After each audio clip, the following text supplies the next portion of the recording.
सत साहिब जी, जय हो बंदी छोड़ की। आपको पता है, जो हमारी आत्मा होती है उसे एक ही बार में मनुष्य जीवन नहीं मिलता। उसे बहुत लंबा समय तय करना पड़ता है, फिर जाके हमें ये मनुष्य जीवन मिलता है। और ये मनुष्य जीवन हमें सिर्फ एक बार मिलता है और ये भक्ति के लिए होता है। संत रामपाल जी महाराज जी हमें बता रहे हैं कि 84 लाख योनियों से अगर हमें बचना है तो पूर्ण परमात्मा की भक्ति करनी होगी। और हमारे धर्मशास्त्र कह रहे हैं कि तुम पूर्ण संत से नाम दीक्षा लेकर भक्ति करते हो तो तुम्हें मोक्ष प्राप्त होगा। क्या आपको पता है, जो ये पेड़ पौधे पत्थर होते हैं इनमें चेतनाएं सोई हुई होती हैं, इन्हें सिर्फ स्पर्श का एहसास होता है। ये था तमस से सत्य की ओर। अब हमारा नेक्स्ट स्टेप उठता है जिसमें हमारी इंद्रियों का विकास होता है। कीड़े मकोड़े और ये जो रेंगने वाले कीड़े होते हैं इनमें स्वाद और सूंघने की क्षमता जागती है। पशुओं की भावनाएं जैसे कि डर, गुस्सा, प्रेम और याददाश्त विकसित होती है। फिर हम पहुंचते हैं तीसरे चरण में जिसमें हमारी विवेक की जागृति होती है। जब हमारी चेतना अपने चरम पर पहुंचती है तब जाके हम 4 लाख प्रकार की मानव योनियों में प्रवेश करते हैं। आप जानते हो, जब आत्मा 84 लाख योनियों से भटक कर आती है तो उनके पास बहुत सारा एक्सपीरियंस होता है। आपको मैं बताती हूँ, जैसे कि शेर बनकर उसे ताकत का एहसास होता है, हिरण बनकर उसे भय का एहसास होता है, वैसे ही पेड़ बनकर उसे धैर्य का एहसास होता है। क्या आप सपोज कर सकते हो इन पत्थर चट्टानों और ये जो पेड़ पौधे इनकी कितनी आयु लिखी है? शुद्ध पत्थर या चट्टानों के रूप में जो आत्माएं आती है उनकी आयु 12,000 वर्ष से लेकर 22,000 वर्ष तक की बताई है।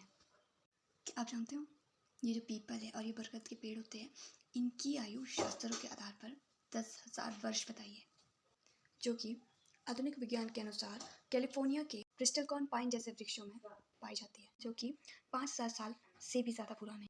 अगर आपको इस जन्म मरण के छुटकारे से बाहर निकलना है तो आपको पूर्ण संत की पहचान करनी होगी। हमारे शास्त्रों में ही लिखा है कि जो हमें शास्त्रों के अनुकूल भक्ति करवाएगा वही पूर्ण संत होगा। और संत रामपाल जी महाराज जी हमारे शास्त्रों को खोल खोल कर हमें भक्ति ज्ञान बता रहे हैं, अर्थात हमें ज्ञान बता रहे हैं, हमें बता रहे हैं कि पूर्ण परमात्मा कौन है और वह कहाँ विराजमान है, हमारा असली घर कहाँ है, अर्थात हमें मोक्ष किस तरह से प्राप्त होगा और हमें मोक्ष प्राप्त करने के लिए कैसे भक्ति करनी होगी। और जो संत रामपाल जी महाराज जी वही तत्वदर्शी संत या तत्वदर्शी संत के द्वारा बताई गई भक्ति और मर्यादा के साथ जो भक्ति करेगा उसे ही मोक्ष प्राप्त होगा। यही हमारे धर्म ग्रंथ और हमारे शास्त्र कहते हैं। सोचो, ये 84 लाख योनियाँ कितनी ज़्यादा भयानक हो सकती है। हमसे ये मनुष्य जीवन नहीं संभलता, हमें समझ होती है, हाथ पैर होते हैं, सब कुछ कर सकते हैं। और जो ये 84 लाख योनियाँ हैं, ये पेड़ पौधे जानवर कीड़े मकोड़े जितने भी हैं इनकी कितनी दुर्गति होती होगी। आपने सुना ना भी पेड़ की कितनी एज है। हमें जो ये मनुष्य जीवन मिला है ये भक्ति के लिए मिला है। समय रहते समझो, क्योंकि हमें कल को नहीं है पता, हम कल हो ना हो। हम जो कल के लिए सोच रहे हैं हम कल भक्ति करेंगे, वो कल कभी नहीं आने वाला।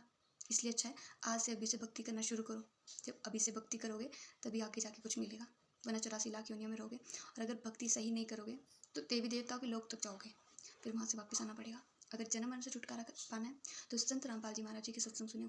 अगर आपको मेरी बातें सुन के थोड़ी सी जिज्ञासा हुई तो संत रामपाल जी महाराज जी के सत्संग सुने। 7:30 बजे शाम को साधना टीवी पर संत रामपाल जी महाराज जी के सत्संग चलते हैं। अर्थात अगर आपको उससे भी समझ नहीं आता है तो ज्ञान गंगा पुस्तक मंगवाए, उसमें हमारे धर्मशास्त्रों के आधार पर बहुत सारी ऐसी बातें लिखी है जो हमें नहीं पता और हमें बहुत सारी चीज़ों की कन्फ्यूज़न होती है, तो आप उसे पढ़ के अपनी कन्फ्यूज़न दूर कर सकते हैं। मन को मारे हरि मिले, मन की माने काल, सतगुरु की दया बिना छूटे ना यम का जाल। सत साहिब जी।